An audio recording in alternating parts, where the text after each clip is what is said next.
Good morning, Raptor Freaks. Lexi Yachts here, and it's Sunday morning, and I'm doing a Sunday special report on defense in the NBA and physicality, and whether the NBA's got the right mix of it right now. I feel like they're in a good place. I mean, the 2010s were very, very overpowering for the 3-point shot and offense in general, and it wasn't good for the game, honestly. One thing is, if you play a very offensive, non-physical basketball, people are going to start thinking that the league is soft or think that players just don't play as hard as the old players used to. And I get that. I mean, by all perspectives of watching, if a player is just kind of having an easy time with no physicality, scoring stuff and stuff like that, it'll look bad compared to what people used to, you know, uh, regularly expect. Charles Oakley used to have a way of saying, former Raptor Charles Oakley, you come into the lane, I'm going to put you on the floor. It doesn't matter. Now, some people say that era is not useful or fun to watch anyway because it's just people being bullies and physical and just like some ways dirty. Uh, yeah, I guess that's kind of true. I mean, back when we used to look at it, it was about being a savvy defender. And, some defensive players that were really, really good were able to hide stuff from the refs and be able to do stuff even if they didn't see it. Some of it was just dumb stuff like Rodman would body up a guy and he'd stand next to him and he'd hold his shirt underneath his arm. He'd hold his jersey underneath his arm, but because he did it a certain way, nobody could see it. So, the biggest problem was that I guess in the game, the balance of offense was just getting too overpowering, and there was no kind of equal force of defense that could meet offense. But Adam Silver has taken heed of this, and he's changed the rules. And specifically in the last 2 years, there's been a lot less fouls called. That the trend is with the referees that they just swallow the whistle. And, you have to do something really egregiously like a foul for them to blow the whistle. And sometimes, of course, the whistle gets blown according to who you are or which team you play for. And that's annoying. But I actually think that that this is all of this stuff that I'm talking about has actually been good for the game. In fact, they're saying that the playoffs this year are more watched than the last few years. That the games are more entertaining because in some ways there is a level of physicality that's happening out on the court that makes it more real. In some ways, if the game in the playoffs or regular season games look too much like the All-Star game has in the last couple years, people get to the point where they watch the NBA and they say, well, this stuff is just play acting. Like they're not really competing that hard. You can tell. And they're kind of lackadaisical and they're just kind of like going through the motions. Nobody wants to watch that. If you guys want to play that kind of basketball, well, there's other places we can go watch that kind of level of compete.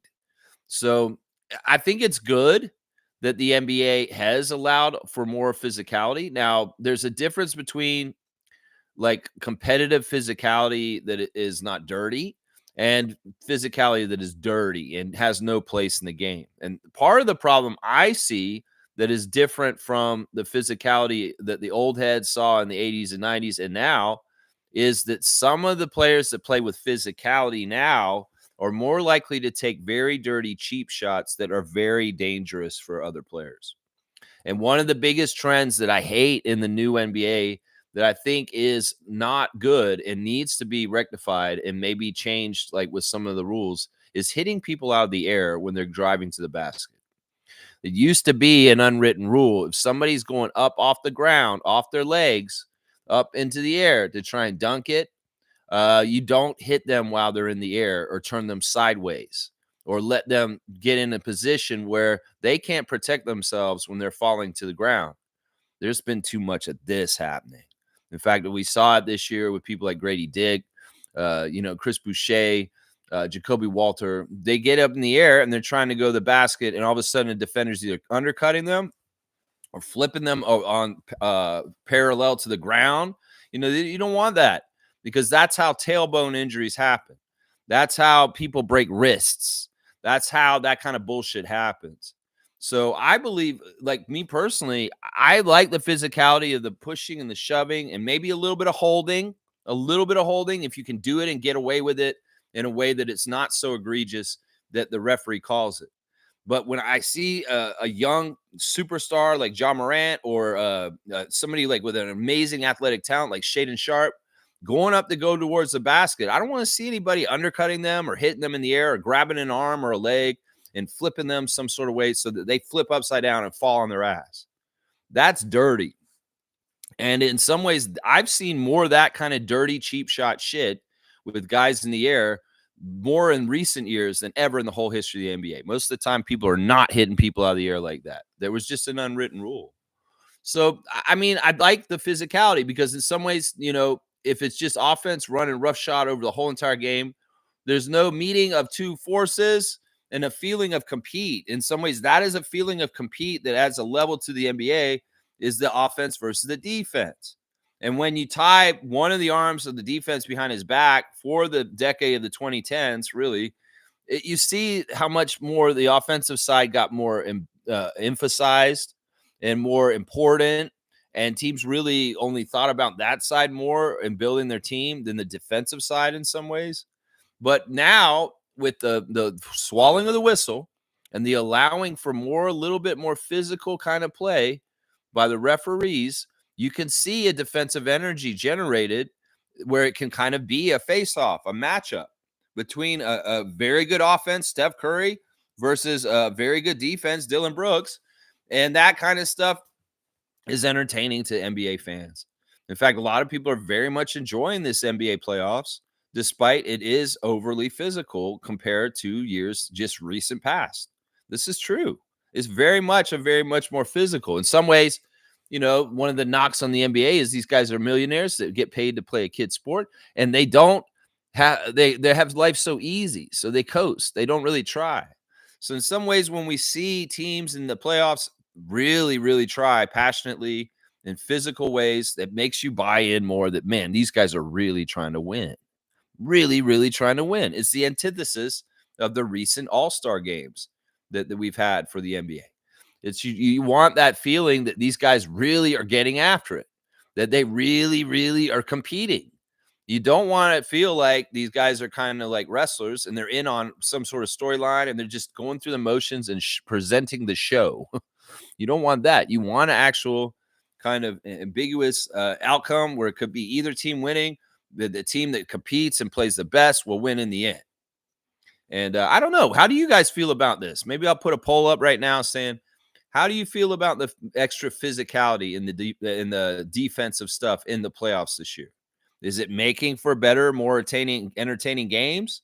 Or is this just stupid and the referees need to control the game better and stop like not calling calls because they're not protecting the players? Okay, Celtics.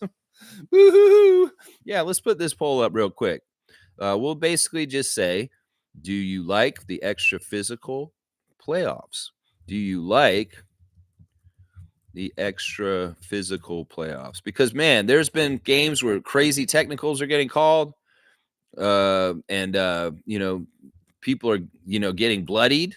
And there's all kinds of crazy stuff going on around the playoffs right now. Lots of fouls, lots of chippiness, lots of interesting stuff. So there's a poll for today. Do you like the extra physical playoffs? Yeah. If you guys have any comments on the subject today about the physicality in the playoffs this year, please feel free to comment and we'll talk about it. I'm going to read every single comment. You know I will. All right. Trevor J, he's talking about, okay, hang on. This is the one thing about doing the poll when I do it is that I can't see the first comment. So Trevor J has I should have read it first. Trevor J has a comment about living in peace, not in pieces. I like that. I like that. Thank you for the words of wisdom, Trevor J. I should have read it before I put the poll up. You live and you learn. You live and you learn. All right, let's see. Trevor J is saying Miami 0-3 and Grizzlies get swept. Yeah, the Grizzlies got swept yesterday. John Morant did not play because he's hurt. In some ways, this is kind of what I was just talking about. John Morant's a high flyer. He's somebody who gets up in the air. And, well, he's been hurt a lot in his career. And I think part of it is because he is a very risky player in the way he plays. But I would love to see him fly through the air and do what he does because it's not common. It's a very, very Jordan-esque attribute to be able to glide and fly through the air. But in some ways, the NBA, like, would you be more like the NFL and protect the quarterback? In some ways, like, look, John Morant sells tickets. John Morant is fun to watch because he has an uncanny, crazy leaping ability, and people want to see him do it. You don't want him to feel weird about going up in the air because he's getting cheap shotted and hurt too much in his career. Maybe he doesn't care because he's too busy playing guns. But I'm just saying, the philosophy of this is like, Jordan was your cash cow. Jordan was supposed to be at the games. If Jordan goes in the air, Air Jordan is doing air, you don't hit him out of the air, because if you hit him out of the air, you could hurt him and he misses time in games. And that's not good for the bottom line of the business called the NBA. Michael Jordan being hurt. And in some ways, that was part of the reason why, over the years, there was Jordan rules, or looking out for people like LeBron or Jordan. It's not that LeBron had problems with getting injured. He's been very durable. But I'm just saying, there are things you can do to look out for certain players in the league that are entertaining and take the risk of flying through the air. And John Morant is one of those guys. He's a perfect example of somebody that takes that risk every time he takes the court. And, I appreciate him for that. Some guys will get more overthinking about being protective of their bodies and their longevity of their career, and they won't be like Ja is. So I say we reward Ja, and we stop this dirty undercutting and kind of hitting people in the air kind of stuff that's been happening in the recent NBA. Because as dirty as things were back in the day, if you did that kind of shit, there's immediately fisticuffs if you hit somebody in the air. Now it's like people are doing it and getting away with it, and there's no repercussions. So these dirty players that hit people in the air are doing it more and more. If you did that back in the day to a Sixer and Charles Barkley was on that team, he's coming to see you. Him and Rick Mahorn, they're coming to see you. Yeah, you hit Dr. J out of the air. Dr. J's coming down the lane. He's trying to do a dunk. You hit Dr. J with the dirty shot and turn him upside down. He falls on the back of his head. Yeah, Charles Barkley, Moses Malone coming to see you. Because but nowadays, I've seen Chris get turned upside down this year in this kind of play. I've seen Grady, very dangerous plays where he's flying through the air and he's getting hit out of the air by a dirty shot. Listen, defenders in the NBA, realize when you're beat by the person in the air trying to go to the basket, and don't just run up at the last second, grab a leg and flip them like this. That is what I'm talking about. That's dirty as hell. Dirty as hell. So dirty. So dirty. Yeah, Miami losing yesterday to the Cleveland Cavaliers. They didn't have Darius Garland. And in some ways, the Heat, if you're going to beat the Cavaliers, well, you had a good chance yesterday. But no, exactly opposite. They got blown out. Not even close. Worst loss in playoff history for the Miami Heat by margin. And it's done for them. It is done for them. They're going to play game 4 and they're going to get swept. And the Cavs are going to put them out. That is right. And they'll be swept just like the Memphis Grizzlies. Memphis Grizzlies, a team that fired their coach just a month ago. Well, they're the first team out of the playoffs too. Their first team out of the playoffs too. What a waste of a year. You guys are wasting the time of everybody. Taylor Jenkins, how did he feel about that? Seeing the team that he tried to coach all year, he really put passion into it. And, well, they fizzle out right in the first round because, a lot of different things. Ja Morant, firing your coach. Yeah, stuff like that. I'll be interested to talk to Zach Edey and see what he thinks about his rookie year and the ups and downs. Grady had a tumultuous rookie year when he was on the Raptors. Well, Zach Edey's had a tumultuous rookie year in some ways with his first ever coach getting fired and a first round sweeping exit to the Oklahoma City Thunder. I wonder if Lou Dort and SGA going to pick on old Zach about sweeping him in the first round. When they're around on Team Canada. I bet you they will. I bet you they will. That's right. Trevor's saying the Clippers had a good comeback, but was too little too late for the win. First half, 6 players received technical fouls, 3 for each team. Yeah, that's what I'm saying. Things are chippy. People care more. And that's good. You want to see the players out there give a shit. You don't want to see them just out there laughing with each other and playing around like the two teams with each other. And like there's no compete. There's no kind of that was too much of that in the LeBron age of the NBA. I'm sorry. There just was. It's because he was best friends with a lot of the top players in the league around him. And in some ways, that takes away the edge. I like the old days where Magic and Larry hated each other, where Charles and the Isaiah Thomas hated each other. When that was the time when but people got too chummy and buddy buddy around 2000 with Vince Carter and LeBron James. Well, let's start going back the other direction and seeing like some real animosity and like, yeah, I can't stand these guys because I play them in the playoffs every year and we go to war. And that's something you want to see more of. The Clippers in some ways have not been a totally serious franchise because of injuries, Kawhi Leonard, and they're more serious this year, and this is more evident. We've seen playoff Powell show up for the Clippers yesterday, and Kawhi Leonard is giving a good standard of something. But like Trevor said, they were down by a major amount. They came back in the fourth quarter, but it was just too little too late. And it was a really weird last second shot by Aaron Gordon that was the margin of victory for the Denver Nuggets yesterday. Nikola Jokic was funny after the Nuggets won yesterday. Not really that excited about the win. It's kind of weird. I would read that two ways. I could either read it as he's not pleased because the game was so close, or he's kind of like, you know what? My coach has been fired this year. In some ways, yeah, we won this game, but in some ways, I'm like, you know what? I'm not totally thrilled about still playing right now. He's had monster game yesterday. What was he like 21 rebounds or something like that? Crazy game. Yeah, it's interesting. It's very, very interesting. Clippers almost came back and beat them, but they didn't, and it's now tied. And a lot of people are thinking this Clippers Nuggets series is going to go 7. It's going to go 7. That's what people are thinking right now. It may be. Trucker Kaz is here. Good morning, Trucker Kaz. Thank you for joining the WNBA Fantasy League. Our fantasy draft for the WNBA will be a week from today. Next Sunday at this time, we will be getting prepared for 9:45 drafting start. We have one more spot in the league ready for a manager who'd like to join the WNBA Fantasy League for Raptor Freak Channel. And you got to let me know this week so we can add you so that we'll have a full league. And yeah, next week it's all about WNBA drafting on this date a week from today. So be ready, Cass. It's going to be fun. Trevor's bringing up the tragedy in Vancouver last night. There was a block party for a festival, Filipino festival in Vancouver, and some idiot decided to drive their vehicle into a crowd of people. Right now, they're saying that 9 people are dead. This has nothing to do with the election, Trevor, just so you know. This event is a street festival for Filipino culture and history. And the campaign election, whatever you put that in there, that has nothing to do with what happened last night. There's just some sick individual, or I don't know what's wrong with him. He drove a vehicle into a crowd of people, and he hurt a lot of people last night. And that's a tragedy, and it's messed up. So my heart and condolences go out to all the people affected by this, the Filipino community across Canada, around the world, and specifically to the people that were there. Yeah, it's tragedy. I don't like hearing about this stuff. In some ways, I don't want to do current events. I don't want to do news. News sucks.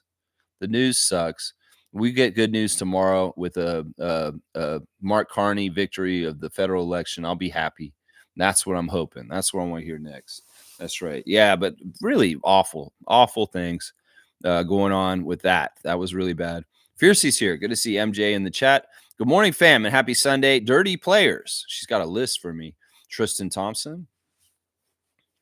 I don't know. He could be dirty. Sure. I mean, he was more dirty back in the day, I guess. Like there were dirty things he used to do on the Cleveland Cavaliers during the years of LeBronto. But he's not somebody that I notoriously see as a dirty player. I see Tristan more of just an asshole. Yeah. And somebody sees just his personality's dirty, is what it is. It's not necessarily his play on the court. He's a big and he'll do big kind of stuff like any big would do.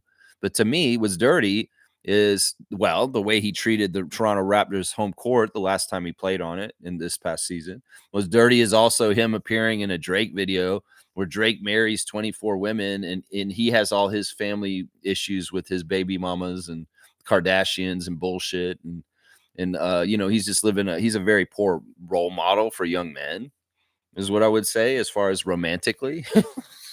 Yeah, I mean, if you want to call that dirty. I don't know. I don't really think he is. Wendell Carter, though, is. Yeah. Wendell Carter Jr. is one of these guys I'm talking about that'll hit a guy out of the air and like take cheap shots. And he's not really like the problem with Wendell Carter is he's not combining a lot of skill with what he's doing. He's just hitting people. In some ways, this is the same thing like Draymond. In some ways, Wendell's on that scale going towards Draymond Green because there's a lot of cheap lashing out and hitting people that is not necessary at all with Wendell Carter Jr. And he is part of the reason why the Magic are being very physical with the Celtics in that series right now. Zach Collins to me just doesn't move the needle in any kind of way because he's just not that important in any kind of way. So I don't think of him this way. Chris Paul? You think Chris Paul's dirty? No, I wouldn't say Chris Paul's dirty. No, Chris Paul's actually one of the most ethical players in the league, honestly. Some people think Chris Paul's dirty, but he's not. He's a very, very savvy, smart player, and he just knows how to do certain things to trick people. And I've never, ever thought of Chris Paul as a dirty player. No, he's a really, really smart vet. He's in the same vein as Kyle Lowry. If you think Kyle Lowry is a dirty player, well, maybe you do think Chris Paul is a dirty player. But I don't think those guys are dirty players. I think that they're very grizzled veteran point guards in the NBA that have a wealth of experience and they know how to do things in certain ways, like maybe grabbing a little bit of a jersey on around a pick or, a little bit of this or that. Kyle and Chris have that kind of experience, just like Mike Conley, somebody like that. So, yeah, I can't put Chris in this one, Chris Paul, but the winner is Draymond. Yeah, I would agree with this. Draymond Green is probably one of the dirtiest players in the league, and it's really because not only does he do dirty plays that can be seen as accidental, but they really aren't, like kicking people in the nuts, but he's also punched his teammate in practice. He's definitely gotten Rudy Gobert in a chokehold. So, yeah, there's different levels to this. There's usually like one guy in the league that you absolutely think is the dirtiest player in the league. For a long time was Rodman or Lambeer. And then you get to the Ron Artest era where it's kind of like Ron Artest, Metta World Peace is kind of the dirtiest player in the league. Maybe Rasheed Wallace. No, Rasheed was more in fights with the refs. But yeah, at this point, Draymond Green is kind of that guy who carries that mantle at this point. So yeah, I'll get behind that. There's other guys in the league that I think they're way more dirty. Like another guy in Orlando, I feel like is super dirty is Cole Anthony. Cole Anthony's very dirty. The other players that are getting more shine for possibly being dirty, but their coaches are saying they're just very physical, active players, and they're very all over the place, are the Thompson twins. Some people are saying, and I saw this on both of them, like separately. When we play the Pistons or we play the Rockets, it doesn't matter which one it is, Asar or Amon. They're very, very talented, quick players that have a certain size, and they're not totally like grounded with being safe. And I've seen them do very reckless shit on the court and hurt people. And I mean, Ime Udoka's, of course, he's going to say his Thompson twin is like not a dangerous, dirty player, but in some ways they are. They are. I'm going to say this right now. The Thompsons are a little bit reckless with not thinking of other people's safety. And that's what I'm saying. There's an unwritten code between NBA players. It's like we all want to be able to play and stay healthy. We don't want to do anything extra dangerous where somebody could get seriously hurt and they miss a lot of time. And well, that's what I'm saying. There's certain young players in this league that do not understand this honor code, and they're putting players in bad situations where they could actually really get hurt. I feel like, the NBA back in the day, maybe people were more likely to punch each other in the face, but they understood this honor code of this.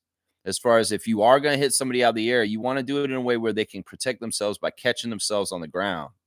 And I'll continue to say that over and over again. There's too many times where people are getting hit out of the air in the NBA right now where they have no chance to protect themselves falling, and they're landing on tailbones, they're landing on limbs, and they're hurting themselves very seriously. That's what I'm saying is you got to allow these people to have a chance to protect themselves in the air. And I don't see this. I don't see this all the time. Fiercely saying beef stew. Jeremy Sohan and Nicholas Claxton are in many scuffles, but they don't play dirty, in my opinion. Okay. Yeah, I think that Beef Stew is a very physical player for sure. And that's it's not really that he frustrates people because he's so strong and he is a very physical player, But you're right. That's the thing. Sometimes I find that the very strong players are not dirty players because if they are dirty players, they really hurt people badly. Like, some people would argue back and forth a little bit about Shaquille O'Neal. Shaquille O'Neal obviously could have put people in the hospital every single night when he took to the basketball court. But in some ways, he had to play like a little bit like Andre the Giant wrestled a match. You got to be a little bit of like light. You got to be light because man, you got a big, huge forearm like Shaq has. You hit somebody in the face, you could really do some damage. And sometimes that's where the moniker Gentle Giant comes from. Andre, if he was in the ring with somebody, he could seriously kill somebody easily, but he was very light. And I think that that's the difference right there is that, like, sometimes the bigger guys like Beef Stew, that's very strong, or Jakob, or, Steven Adams, or even Shaquille O'Neal, you'll see these guys actually looking out for the players that they play against more. Like, I've seen Steven Adams catch guys on the other team from getting hurt. Like, he uses his own strength to catch somebody who may be falling wrong so that they're looked out for and they don't break their neck or something like that. So in some ways, the bigger guys, because they know they're so powerful and dangerous, they are more likely to play with the right level of physicality, because if they step over that line with the physicality, they could seriously hurt somebody. Like Shaq, man, it wouldn't look good if Shaq was out there playing like Draymond Green. Seriously. Think about Shaquille O'Neal in his prime, at his biggest powers, playing out on the court dirty like Draymond Green. Just imagine the nightmare of the PR that the NBA would have like for that. Forget about Kermit Washington. Forget about Meta World Peace and the Malice in the Palace. No, this would be crazy. Shaq punching people out like hit his size. That's dangerous. So that's what I say. Big guys like Beef Stew, sometimes they're gentle giants. He's not gentle. I'm not saying he's gentle, but they know their own strength and they're willing to not go across. They're not willing to go across certain lines that could really seriously hurt someone. you know. Jeremy Sohan's a weird player. In some ways, he's like, he's trying to homage to Dennis Rodman regularly. So in some ways, just by dyeing his hair and running around with that jersey and, kind of doing a tribute to old Dennis, there may be some behaviors that Dennis used to do that Jeremy might engage in just because it's traditional. You're gonna dye your hair pink. You're gonna run out there and undercut somebody like with your legs all long like that. I don't know. What are you gonna do? A little elbow going up on a rebound, like Dennis might do. Yeah, stuff like that. Stuff like that. I don't think Sohan has been pointed out as being a very dirty player, so I would agree with this. Nicholas Claxton's a whiny bitch. That's the difference. In some ways, it's not about like him being dirty. It's just that he's always complaining. And of course, he threw the ball out into the crowd in a game against us this year and got a technical for that. Yeah, I don't know. Nicholas Claxton, in some ways, he's dangerous because he has long arms that can swing around and hit people with elbows by accident. But I don't think there's anything malicious from him for the most part. Any player that's got really long arms going to hit people sometimes. That's for sure. Yes, for physical, less whistle and let them play, but fair, no dirty plays. Yeah, I want people to be able to guard people. And some of it is like not really calling hand checking in certain ways or allowing team defenses to do more physically without their hands and their arms. Like it's more like bodying up. You see Dylan Brooks get right up on people and like he's like breathing on them and his body's right up on them. Stuff like that. It's stuff like that. It's like being more on top of people and letting them maybe have a little bit of body contact as long as they're not grabbing with their arms on their arms or something like that. There's a lot more physicality in little areas is being allowed that wasn't allowed like maybe 3 or 4 years ago. Like seriously, there's a lot less touch fouls in today's NBA. And I like that. In some ways, part of it is that the NBA wanted to expedite the games and they heard the complaining about the stoppage of play too much. And in some ways, they do want to get the up and down feel of the game. And too many whistles and trips to the free throw line slows down the game. So that's part of the reason why they're doing this too, is that they want to cut down on the length of the time of the game. And they also want to allow for a flow to it with less stoppages. In some ways, the challenges have added more stoppages. So in some ways, they've taken away some of the time that we spent at the free throw line because the refs want to watch cartoons. And one of the ways that they don't get as many stoppages is they don't call as many fouls.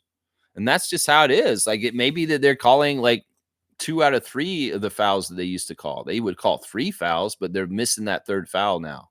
And you'll see it. And some of it's just like a non-call. You'll see a play at the end of the court, and it's kind of a drive to the basket, and nobody really gets overly hit, but there is a foul on the play, but there's no call.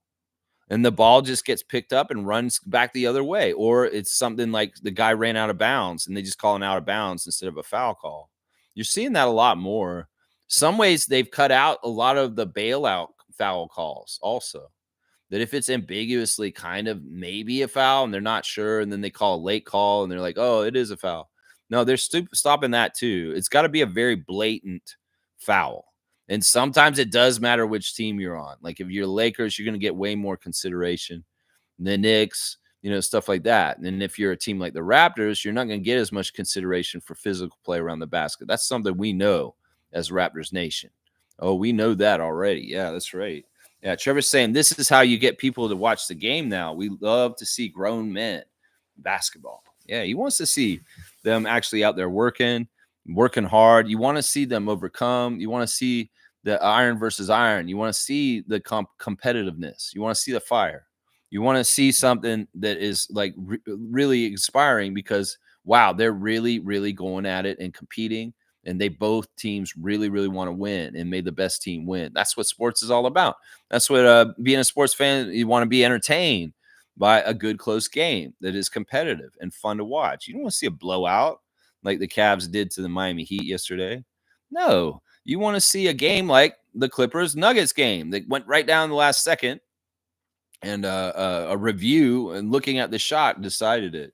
Yeah, it's crazy. It's crazy stuff. All right, let me do the straight goods on non-American goods. We've been kind of traveling the world lately. We did an item from Ukraine. We did an item from Italy, San Pellegrino. Well, we're going to go to New Zealand today, guys. And I'm going to show you guys a chocolate company from New Zealand. Has been around forever. In fact, this is one of the best companies in New Zealand. They won so many awards as one of the most important companies out of the country of New Zealand. And well, if you like chocolate, well, Whitaker's is your company here. This is a New Zealand company. You want to buy snacks and stuff. You don't want to buy U.S. centric ones. You could buy Whitaker's. This is a very big company in New Zealand. They have boutiques in their airports there full of just chocolate. It looks like a Willy Wonka shop with all kinds of different. This is a creamy milk chocolate bar. That's they've got all the different dark chocolate. This is 33%. 33%. Yeah, you got to know your percentages with the chocolate and stuff. But yeah, chocolate, dark chocolate specifically, can be very healthy. And some people eat dark chocolate as a sweet or a treat. And it's actually doubling as also some health benefits also, because there's all kinds of different stuff in dark chocolate that can be good for you. So let's not buy American chocolate bars. Even the ones that we make like Coffee Crisp and Wonderbar, it's a big corporation that makes them, and they're not totally American, but there are some ties in those companies. But Whitaker's 100% New Zealand, and looking at their website, this guy Whitaker, he was born in 1868, y'all. That's when he started this, and they're in their 4th generation of Whitaker's running this company out of Auckland, New Zealand. So it's very, very cool to see the growth of the Whitaker's chocolate. And it's been around, like I said, for like 150 years, more than that. So yeah, you can go get that Whitaker's chocolate at your grocery store and feel good because you are not, once again, buying American. And that's the whole point right now of this trade war with the U.S. and Canada. Are they going to do this? Well, we need to be stronger and better consumers in Canada and boycott American products, because they'll feel it. Seriously. We've all blindly bought American products for years in this country. And now they woke up a sleeping giant. And in some ways, they want to have this rhetoric or talk this trash, this 51st state bullshit. Well, this is how we can fight it. Everybody on an everyday way. Stop buying American products. Stop buying Coca-Cola. Stop buying Starbucks. Stop going to McDonald's. And start going to Canadian or other country equivalents like Whitaker's for chocolate. So I'm just saying, we have options, and we do have some decisions we can make to help in this economic situation. Once again, this money doesn't go to U.S. corporation or U.S. People. It's going to New Zealand. And that could be really good. That could be good for them if it's not going to a Canadian company. That's what I'm saying right there. Yeah, Trevor's saying, "Did you see that book I'm sending you on basketball trivia?" I wanted to have more Raptors questions. The one thing I love the classic card. The classic card's awesome, but when do we ever get Raptor cards out of this thing? I feel like I know these are classic, but still, there's cards in here that are from eras where the Raptors existed. I feel like they don't put Toronto Raptors cards in the classic card box, Trevor, because we barely ever get a Raptor. Have we ever, like, seriously, think about it. We don't hardly ever get Grizzlies cards either, is what I've noticed too, unless they're Memphis. So I don't know, Cosmic Gaming Collections. Why aren't you putting Raptors cards in your classic card boxes? Because we want Raptors cards on the Raptor Freak channel. And I ain't getting no Raptors cards. I'll get former Raptors, but I'm not getting Raptors cards. Speaking of this, let's go ahead and do the classic card right now. Why not? Why not? Let's see. And I'll pull a Raptor. Watch. That'd be crazy. Oh, this will be cool. This will be fun. Let's see who knows their classic cards. All right, this is an easy one, so please be quick. But yeah, I'm gonna try not to reveal the name like I did yesterday with my surprise guest. First person to write the full name answer gets a classic card points. Here you go. Here you go. This is easy, man. Y'all should know this one. Right off the bat. Right off the bat. Who's the player behind him? Number 14. Oh, that's Sam Perkins. Sam Perkins, UNC, former Seattle Supersonic Laker. Sam Perkins, also Dallas Maverick. There you go. Slugged Easy knows it's Tim Hardaway, Senior. Yeah, in some ways, you got to give me the whole thing, because it could be two ways here. That's the rules in my wrestling trivia. If you put Bob Orton, that's no good because there's Bob Orton Sr., Bob Orton Jr., and Randy Orton. So in some ways, you got to have the junior or the senior in there when there's two different players that played in the league with the same exact name. So Slugged Easy, I will give it to you, even though because the senior is something like, you don't necessarily say senior. But in future, if we have any players that are junior or senior, put the senior or junior in there to designate which one it is. Because it could be Scottie Pippen Jr. or Scottie Pippen Sr. at this point. Because if I get a Scottie Pippen, I want to see Scottie Pippen Sr. because there's a Tim Hardaway Jr. that's playing in the league right now. But yeah, that's Tim Hardaway. And it's a pretty cool action shot there of Tim Hardaway. He was, of course, an amazing player when he played in the league. He was better than his son, honestly, to me. He's way better than Tim Hardaway Jr. Yeah. You only think it's junior is only necessary? Yeah, because I know people don't normally go around saying Gary Trent Sr., although we did, just because you got to designate it. I guess if you just say the name specifically, you say Gary Trent. Well, do you mean Gary Trent Sr.? Yeah, because I didn't say junior, did I? So if I say Gary Trent Jr., I mean Gary Trent Jr. But if I just say Gary Trent, you should just imply that is Gary Trent Sr. I mean, that's kind of the way it's worked in the past, I guess. I don't know. You got to be a senior after you have a junior. I don't know. I don't know the rules on this. I'm going to give you the card. It is 50 points, though, because it's not that hard. It's really not a hard card. Tim Hardaway is an all-star and also a dream team. He was on one of the Olympic teams. So, yeah, Slugged Easy, 50 points for Tim Hardaway, senior. Excuse me. You couldn't see it from your phone. It was too small. Andre Iguodala. Yeah, he was on the Warriors at one point. That's right.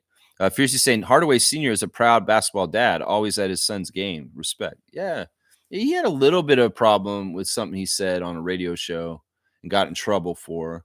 But he's done a really good job since making up for it in that cause in particular. He said some very anti-gay comments.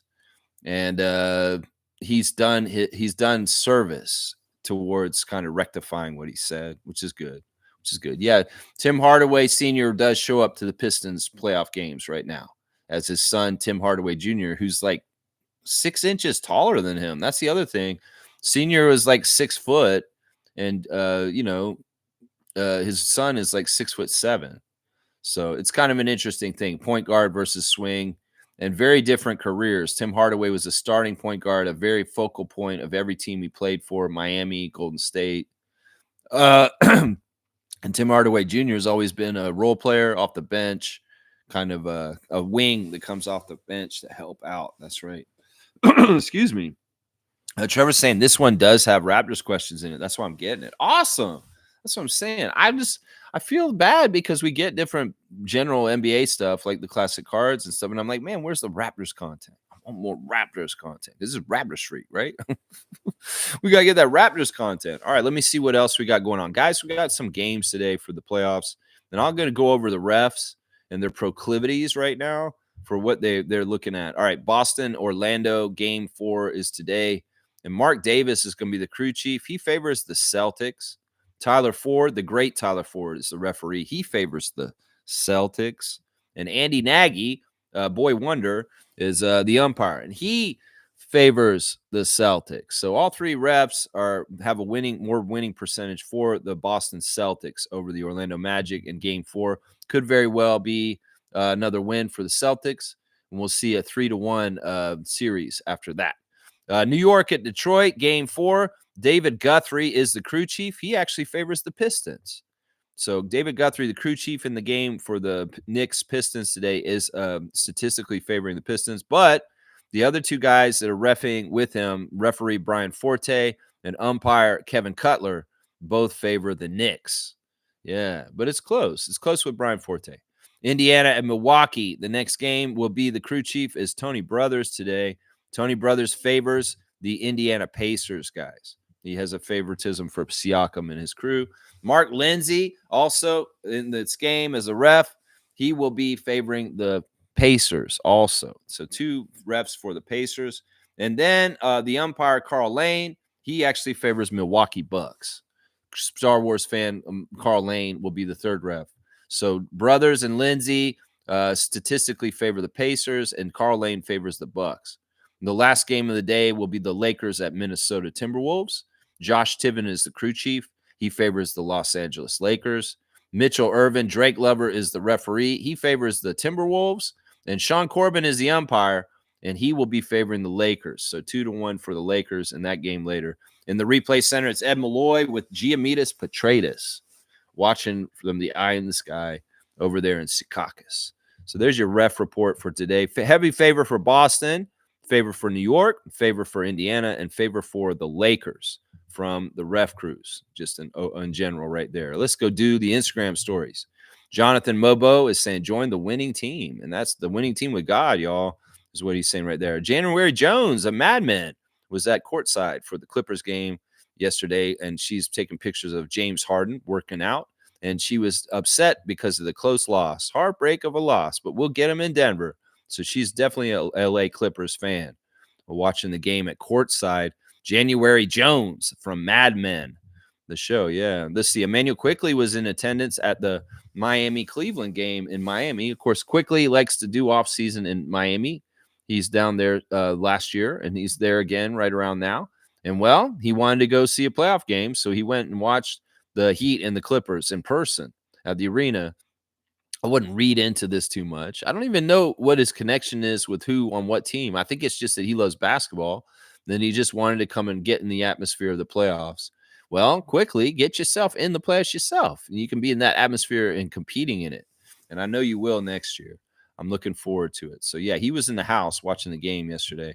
Let's see. Also, Emmanuel was riding around on the strip down in Miami also. It looks like they had the road closed for something. I don't know what's going on there.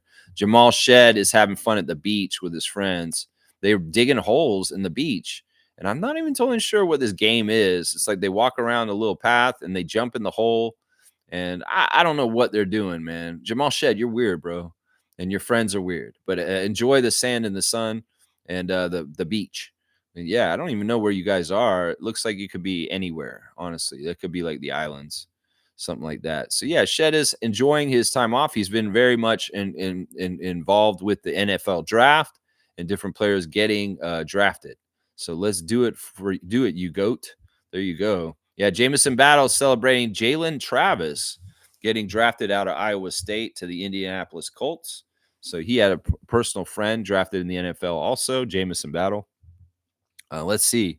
Toronto Tempo president Teresa Resch is celebrating Team Canada and CBC Olympics and CBC Sports and CBC Canadian Paralympics. So cool. She's just celebrating women in sport in general. And I like to see that. on there. Let's see. Raptors official is got a new hat. I guess it's a red one. That's cool. Wubs has got somebody getting drafted in the NFL, also a friend of his. This is Billy Bowman Jr. that got drafted, I guess, and Jacoby's celebrating him getting drafted as a friend. Let's see. Slim Duck has got a clip of Snoop Dogg coming home after a trip to Quebec and him speaking with a French accent. And I guess Chris Boucher thinks it's hilarious. Of course, he's been channeling Snoop Dogg as a hero. He dressed up as him as for Halloween one year, and I guess Chris identifies with Snoop Doggy Dogg with himself as a tall, lanky person himself. So he identifies with him. I'm sure he does. Yeah, let's see. 905 The Raptor putting Grady Dick on blast for working in the community with the kids. And Leo Routens is saying this morning's words of wisdom are gratitude teaches us that when we shift our mindset from entitlement to appreciation, life becomes a series of gifts rather than a list of expectations. There you go, Leo Routens with the words of wisdom. There's your Instagram stories for this morning. Pretty light. I feel like the entourage is still in Philippines. In fact, there was some murmurs that Jonathan and Scotty were playing pickup ball with people in Philippines yesterday. There may be footage out there of Scotty and Jonathan put in work while they're over in Manila playing some basketball. And this is great. I think it's kind of cool that Scotty is not in Canada or the United States right now. I feel like it's one of the cool things that he likes to do in the off season now. He likes to really get international and travel to places he's never been. Of course, he went to China in recent summer, the last couple of years. And well, now he's gone to Thailand and Philippines on this trip. And it really is Scotty's going global all the time. And this is smart because he plays for the Raptors. And we're a global brand, and Scotty wants to ingratiate himself in all the markets around the world where he could possibly, either be a spokesperson or just be more popular or known by being there. I mean, it means a big deal. Like if Scotty and Jonathan Mobo showed up at a pickup court this weekend, and some kids and people in the Philippines were there and they just saw him, they're going to remember that. And in some ways, that's a way of getting more fans for himself and the Toronto Raptors. So I'm all about that. It's pretty cool. Fiercely saying, grabbing my popcorn for Pistons versus Knicks. High energy game. F. Brunson and his constant flopping. And sorry, OG and Precious. Sorry, guys. I'm surprised Precious isn't even playing this playoff, really. Like Thibodeau really does tighten up his rotation. But yeah, I've always thought like Precious is such a valuable player. I mean, he played so good for us a couple years ago when we played Philly the last time we were in the playoffs, and I just don't get it. He's a really good defender. Thibodeau, what are you doing, man? Like, seriously, do you really need to play these Villanova guys all 45 minutes a game? Like, can't you figure out some sort of rotation? Like, Knicks fans, if I was a Knicks fan, I'd be all mad at Thibodeau because he overplays the starters. And I'd be like, Achua is a great defender. Achua can do different things for you. Why are you not playing Achua? He's going to get out there and get a physical presence for you and also get you rebounds. Don't let him shoot. You don't have to let him play offensively. Just let him go out there and play defense and rebound because he's helpful in that kind of way. And he has experience in the playoffs. So I don't get it. I don't get why Precious isn't playing or part of this rotation. It doesn't make no sense to me. It really doesn't. Don't make no sense to me at all. Yeah. Trevor's saying, I want the Wolves to put the Lakers out. Yeah. If Luka's going to continue to be sick, they might be going that way. Yeah. Once again, I'm going to make fun of them for putting Bronny James on their playoff roster and not Christian Coloco. Yeah. We'll have to see tonight. Josh Tiven, he can be a little manipulative, but we'll see. We'll see. The Timberwolves, like the thing is with the Timberwolves, all right, Gobert plays really strong defense and really doesn't let the Lakers have anything easy near the paint. And that coupled with people like Naz Reid and Jaden McDaniels, their long arms, they really, really guard them on the inside really well and make them have to rely on getting stuff outside. And then Anthony Edwards goes off and they get a good scoring from the offensive players from their team that can step up and get a lot of points. That's it right there. Now, some of it is these two teams, the Timberwolves and the Lakers, are like the Magic and a couple other teams that are skeleton crews. They got pretty good starters, but their bench is kind of later on. And well, in some ways, the key to winning this series with the Lakers and the Timberwolves is which one of the benches is going to be more productive and helpful to the starters. And I put my money on the Timberwolves because honestly, they have a better bench than the Lakers that's more worthwhile and has a better chance. People like Nickel and Joe Ingles and people like that are hanging around the Timberwolves. Meanwhile, on the other side, you've got people like I don't even know Alex Len, Vanderbilt. Who the fuck is on the bench for the Lakers right now? So I think that that's going to be the big key for this series. Is like Luka and LeBron can only throw full court passes to each other to try and score easy baskets for so much. They can't do that as bread and butter for every like getting a lot of their points. So you go ahead and be sneaky and try and get some cheap baskets like with your ultra good passing down the court. But for the most part, if we're setting up and we're running half court offense and defense, y'all are in trouble because Gobert is set up down low. And I don't know. In some ways, those are the keys right there. That's it right there. Trevor's saying, did you see Scotty and Jonathan playing basketball in the Philippines? Yeah, I heard about it. I didn't see it. But yeah, they're over there messing around, playing with the local people. And there ain't nothing wrong with that. That's fun. And that's engaging. And hopefully, they're being safe. They're being safe and not going all out. That's right. Kaz saying big ups to Scott and JMO. Yeah, I think that's cool. I mean, they got to continue to work. When they were in Spain last year, they worked with very specific trainers that were very top of the line, that were very helpful to them. So who knows? Maybe they're getting the ability to work with specific people while they're in Philippines that can really bring and elevate their game up. So we'll have to find out what they're learning from that experience right now. Let's go see Raptors Reddit real quick, see what's going on there.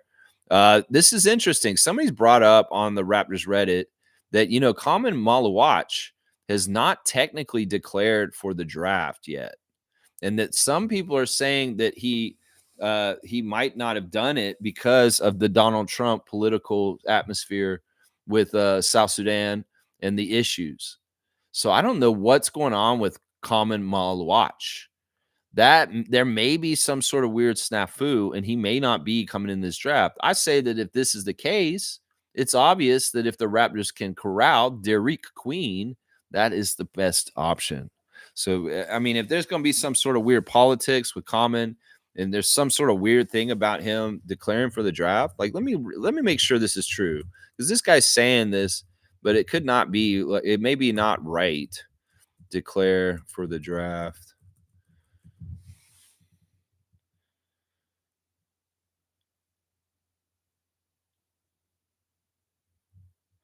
Okay.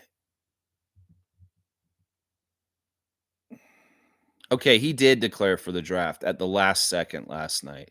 So this guy on Reddit is worried about something that he actually did right at the last second. So he has declared for the draft.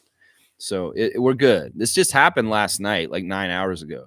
This happened at he did it right before midnight last night, and that was the deadline to declare for the draft. So Comment has actually officially declared for the draft. So the concerns on Reddit are not founded at this point.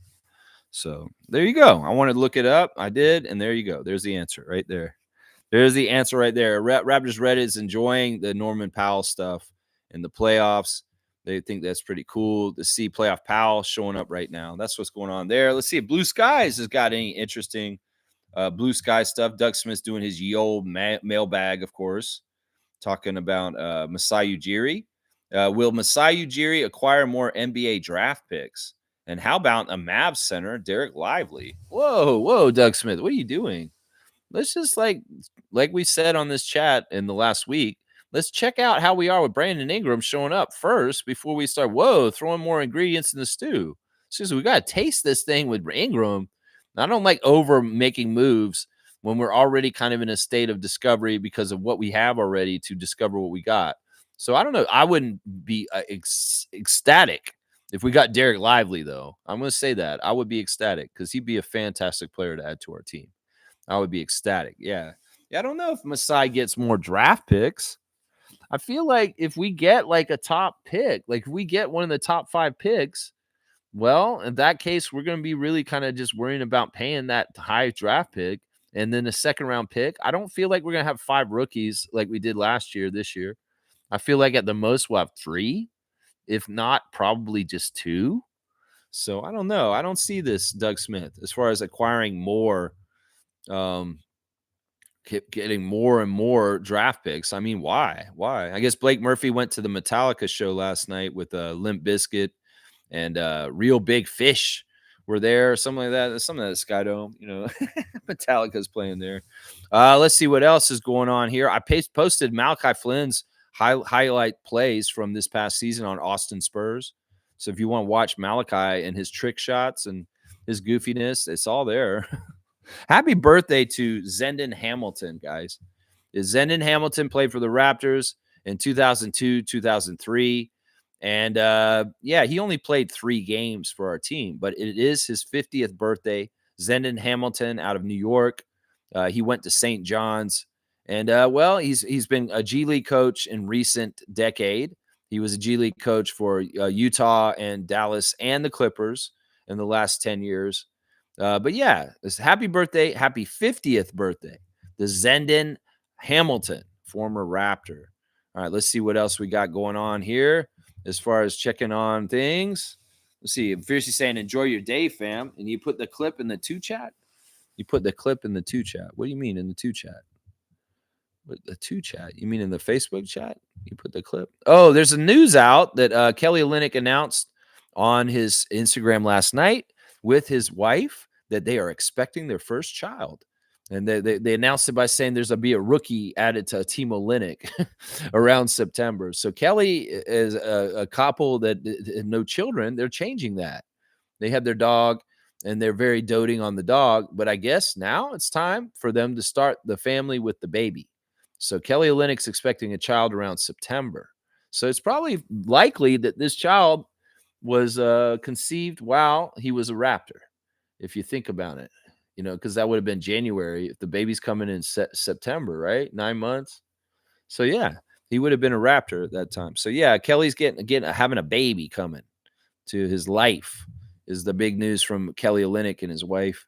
Let's see what else. What are you saying? Yeah, that's great news for the Olynyk family. Yeah, it's cool. Kelly, I was wondering why Kelly and his wife hadn't had any kids yet, and I guess now's the time. It's the kind of thing where some people like to get married and have years where they're married together without children and enjoy those years, and then they decide to have children. It's kind of that thing, I guess, is what happened there. You put the clip in the 2 chat, in 2 chats. What clip? What are you talking about? I'm trying to figure out what is the clip. What is the clip? I don't know which one he's talking about. Anyway, I think I'm going to wrap it up, guys, and get done. Just a little Sunday report talking about physicality in the NBA. Is there too much? Is there too little? Let's see. 100% you guys like the extra physical stuff in the playoffs. That's cool stuff. 9 votes. All of you said the same thing. But the extra physical stuff is good. It's more entertaining, makes the game more amped up with intensity. And in some ways, it gives you drama and kind of intrigue. As long as I said nobody's doing dirty stuff where they're endangering people unnecessarily because of cheap hits in the air or stuff like that. I mean, there should be a protocol. I mean, Rico always yells at them at the Rico Hines runs in the summer. No Bush League shit. Like, don't be hitting people in the air. He says that all the time at Rico Hines runs in the summer. And obviously nobody wants to get hurt there for sure. But that should carry over to just every day playing in the NBA. These guys, even if they don't play on the same team, on the down low, a code of like kind of protecting each other should be there. Protecting each other there. Yeah. All right, guys. Thanks for watching the Raptor Freak channel this morning. We got everything done. I did the classic card. And yeah, remember, if you want some chocolate, Whitaker's out of New Zealand is a great other than American company. If you want to support and buy that kind of product and you don't really want to spend money, send it to American corporation. Whitaker's chocolate bars is New Zealand. You'd be supporting a New Zealand company if you buy that. All right. Thanks for watching me today. I'll be back tomorrow with a Monday moment or memory on Monday morning, 9:30 a.m. on election day. And please make some decisions and ability figure out your way for your day to get your vote in tomorrow. If you have not voted in this federal election yet, this is so important. There's very much a very, very vast difference in the candidates. And in some ways, I like Canada to stay true north, strong, and free. And the voting PC is not helpful for this. You don't want to give more power to people that are like Trump in our country. And that is very, very, very, very evident that Poilievre is the Trump equivalent in our country. So Canadians, be proud of our country by not voting for him. People that vote for Pierre Poilievre, in my book, you're a traitor, basically at this point. That we want to keep our country independent and have nothing to do with the United States. And I do not trust Pierre Poilievre for that. So please do not vote for him tomorrow. Vote for the best strategic person in your riding or wherever you live that will help fight against him possibly winning this, because we cannot afford to have him in charge. It would be very, very bad for Canada. Just trust me on this. I have foresight. I can see in the future. And I don't want to see a future where this dude wins tomorrow. So let's do our part. Let's make arrangements to get to the polling place tomorrow and make sure our vote gets counted. There you go. There you go. The one with Scotty, you posted it. I didn't see it. I don't know why I never saw it. I was busy yesterday. I was barely around yesterday. So there's probably a lot of stuff I missed yesterday. All right, y'all. I appreciate it, everybody. I'm going to try and find it. I'll see the footage of Scotty playing basketball in Philippines after this stream. All right. Thanks for watching. Please like, comment, subscribe, share, join the channel. If you join the channel, you get extra perks. You get access to our secret Discord server where all kinds of interesting things are happening there. I'll probably be on there with Raptors Freak TV for a bit of the day today. So if anybody wants to come in and hang out with me, just pop into the voice channel. I'll be in there and we can chat. I might be watching something goofy like some nature documentary or something. All right, y'all. Let's go Raptors and get a good draft lottery odds in our favor for this lottery coming up next month in May. Yeah, we're going to be good. We're going to be good either way. But yeah, let's get a good draft pick too. That's right. Your wife and you will be voting tomorrow. Good. And encourage other people in your life that can vote to vote also. It's like, yeah, I'm doing that through this channel, but I'm also talking to my neighbor. I'm talking to other people that I know on the phone saying, hey, let's not sideline on this. Let's make sure that we have one of the best voter turnouts in the history of the country of Canada. And that will ensure that the democracy of the people will be coming through, because more people vote, that's more democratic. And the forces out there that don't want people to vote, they're not democratic. They are suppressive. And we don't want that. So it's very important. It is so important. And people say it doesn't matter if I vote or not. It does matter. And in some ways, you will see more and more over time, the apathy of people not voting will make things worse and worse. So I have to say, everybody, please just vote. Please just vote. And don't vote for PC. Vote for anybody else but PC. Seriously, it's a very, very bad vote. And in fact, like I said, I'll consider you a traitor to the country of Canada, just like I consider MAGA traitors to the country of the United States. Let's go Raptors. Woo! Let's go. I'll see y'all tomorrow.